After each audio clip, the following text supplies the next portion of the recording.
J'ai pas dormi de la nuit. C'était le déluge hier. Il a fait que pleuvoir de 17 à minuit. Et pas qu'un peu, hein, c'était vraiment des trombes d'eau. J'ai pas vu l'état de mes sacoches là, mais je m'attends au pire. Qui sont restés dehors sur mon vélo. Et pour couronner le tout, j'ai pas dormi de la nuit parce que à 4h du mat, j'ai été réveillé par des corbeaux qui n'arrêtent pas et qui continuent là encore de m'emmerder. Oh putain. De quoi bien commencer une journée qui s'annonce pénible en plus parce que je vais devoir commencer par aller à Action, acheter une valise, du papier bulle et du scotch. Parce que cet après-midi je renvoie mon vélo. Donc je dois aller chercher un carton très grand dans lequel mettre mon très grand vélo et le renvoyer. Et je sais pas encore comment je vais me démerder pour emmener mon carton et mon vélo depuis la boutique de vélo jusqu'au service de transport. Mais bon, on va trouver un moyen. Hein.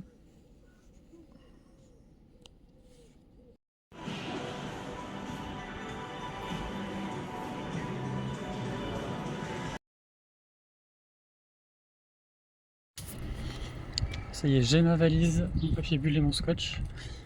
Donc en attendant que le magasin de vélo qui doit me fournir mon carton ouvre, je vais retourner au camping et voir si mes sacoches et leur contenu rentrent vraiment dans la valise.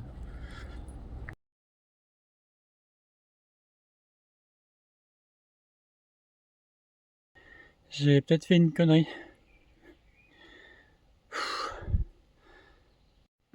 C'est vraiment horrible en fait. C'est vraiment l'enfer. Je vous raconterai les détails plus tard parce que là j'ai pas le temps. Il faut que j'arrive avant la fermeture du service de livraison là, de transport. Et j'ai déjà une demi-heure de retard sur le planning. Mais c'était peut-être pas une bonne idée en fait. Je viens de déposer mon vélo à Géo10, le service de transport. Je suis exténué, j'en peux plus. À la fin, le carton était éclaté. À force de le traîner, je l'ai raboté, alors il a fait un peu une sale gueule. Et le scotch que j'ai pris à Action, c'est un scotch de merde. Du coup, il tenait pas. Horrible, que des mauvais choix. Que des conneries. Mais la bonne nouvelle, c'est que j'ai économisé 40 balles de Uber XL. Et ouais. Donc finalement, est-ce que ça en valait la peine? Moi je pense que oui. Et puis ça m'a aussi permis de rencontrer des personnes formidables qui m'ont aidé, qui m'ont soutenu pendant une partie du chemin, telle que AL, qui à peine sortie du magasin, la boutique de vélo, elle me voit, elle me dit vous voulez de l'aide? Où je fais oui, oui par pitié. Et du coup elle donnait mon vélo et moi je traînais le carton. Et elle me dit ouais vous savez moi je pense que on s'entraide pas assez dans la vie, le monde serait quand même meilleur si on s'entraidait plus. Moi je disais oui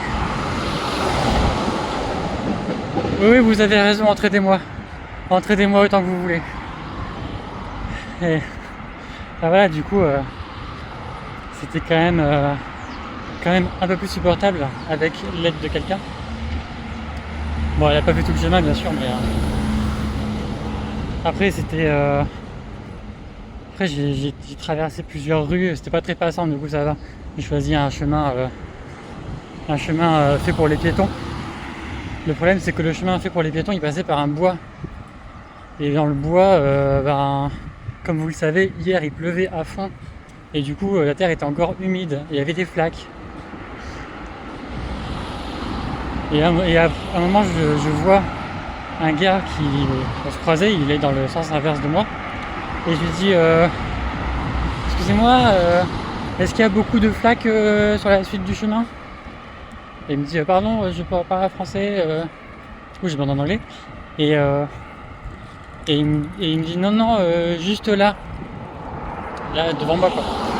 Et du coup, je fais ah bon, ok, merci. Et du coup, je commence à prendre d'abord mon vélo, puis mon carton, et à passer un à un. Puis il me voit et il dit vous voulez de l'aide? Du coup, je dis oui, bien sûr. Merde, je cherche un arrêt de bus là, mais je sais pas où il est. J'espère que je l'ai pas raté. Et du coup, il commence à prendre mon vélo, bah pareil. Et moi, je porte le carton. Et je pensais qu'il allait juste m'aider à passer les flaques, quoi. Puis il continue. Et il continue. Bon, moi, je l'arrête pas, tu vois. Et je me dis, bon, bah, ça y est, je suis tombé sur un saint. Il va m'aider jusqu'à la fin. Et bon, on a fait peut-être 1 km, 1 km et demi ensemble. Je sais plus comment il s'appelait, je crois que c'était Shaifa, Longfa. C'était un nom chinois. Je sais plus, mais je l'adore. C'est mon best bro maintenant. Franchement. Puis il y avait une petite musique en plus. Ça a donné un petit air entraînant, c'était cool. Mais bon, après il m'a laissé tout seul. Et j'ai dû traverser des petits sentiers. Alors Google Maps te le dit pas, mais en fait c'est des sentiers de merde à peine balisés. Et évidemment, en plus de la pluie, il y a eu des orages. Et qui dit orage dit arbre par terre, arbre à l'horizontale, qu'il faut enjamber avec un carton qui fait 2 mètres de long et un vélo qui fait 16 kilos. Ça, c'était peut-être pas la meilleure idée du siècle. Mais bon, au moins je m'en souviendrai. J'ai envie de dire, si j'avais choisi la facilité, bon bah, ok, j'aurais pris un Uber. Puis j'aurais pris peut-être même l'avion, Toulouse-Berlin.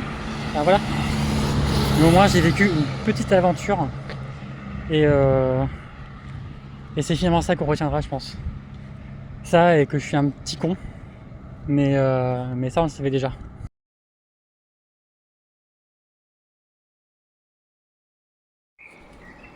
Je sors du resto qui était juste en face du camping. J'ai pris un plat indien qui franchement était pas le meilleur que j'ai mangé de ma vie, mais j'avais tellement faim que c'était quand même bon. Bon, après c'était un resto indien qui faisait aussi pizza, pâtes et compagnie, alors je m'attendais pas à manger merveille. Puis en restant assis 30-40 minutes là, mon corps il est tout engourdi. Je pense qu'il a pas trop aimé la petite escapade, et effectivement j'ai vu quelques cicatrices. Donc je prends ma douche et je vous raconte ça.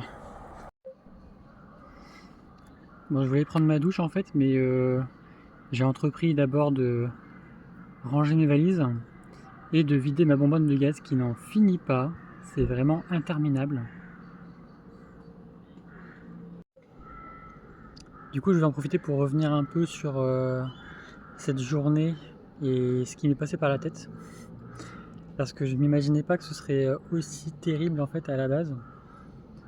Alors je savais que ça allait être compliqué, hein, mais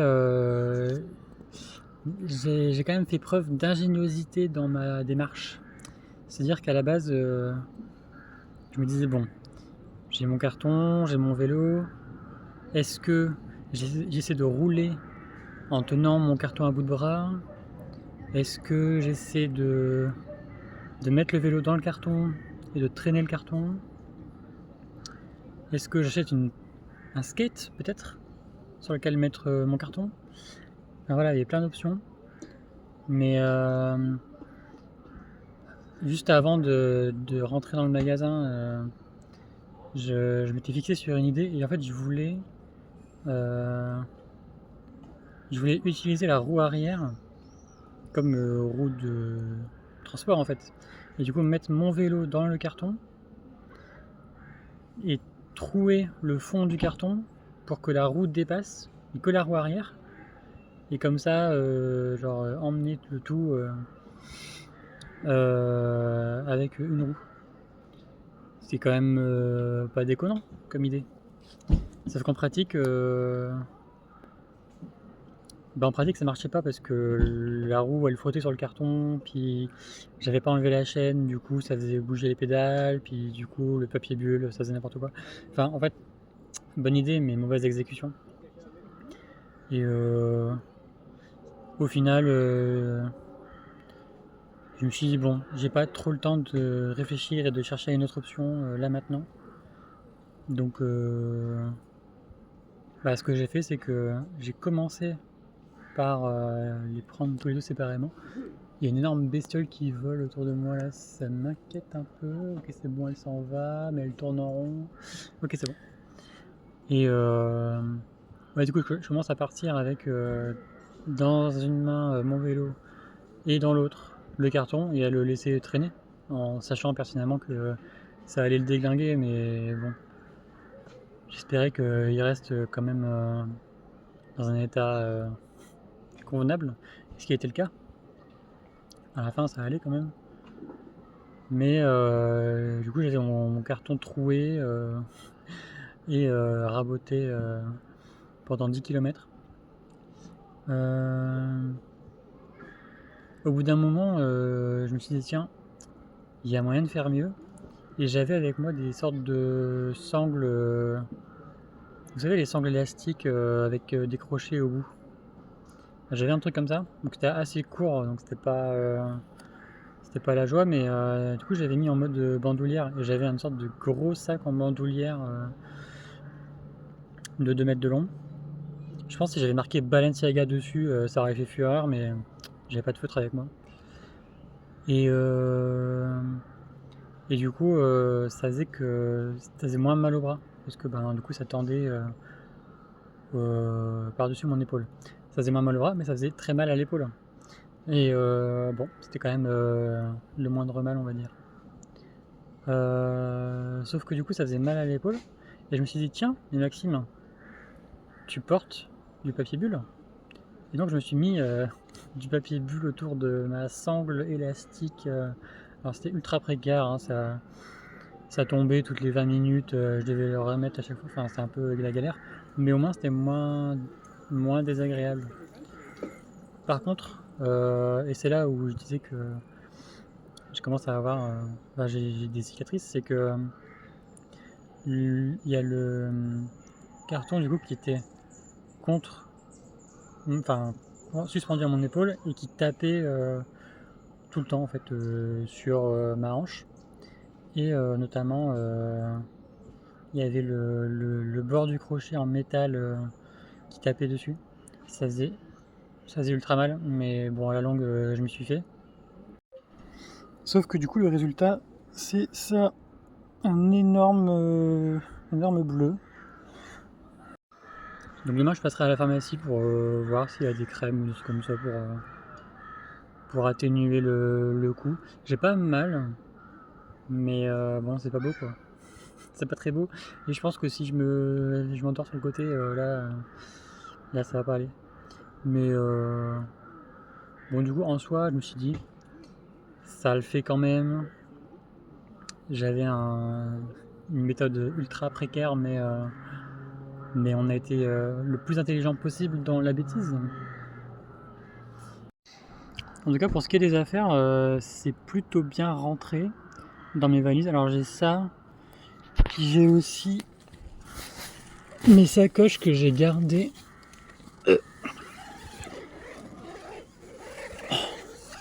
qui sont là. Je sais pas si on les voit. Ouais.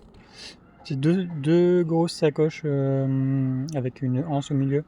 Donc ça je vais le garder, ce sera mon bagage en soute. Non, qu'est-ce que je dis, ce sera mon bagage cabine, et la valise ce sera le bagage en soute. Et du coup j'ai mis mes 2 sacoches jaunes, sacoches avant là, dans une des sacoches noires. Et la tente, le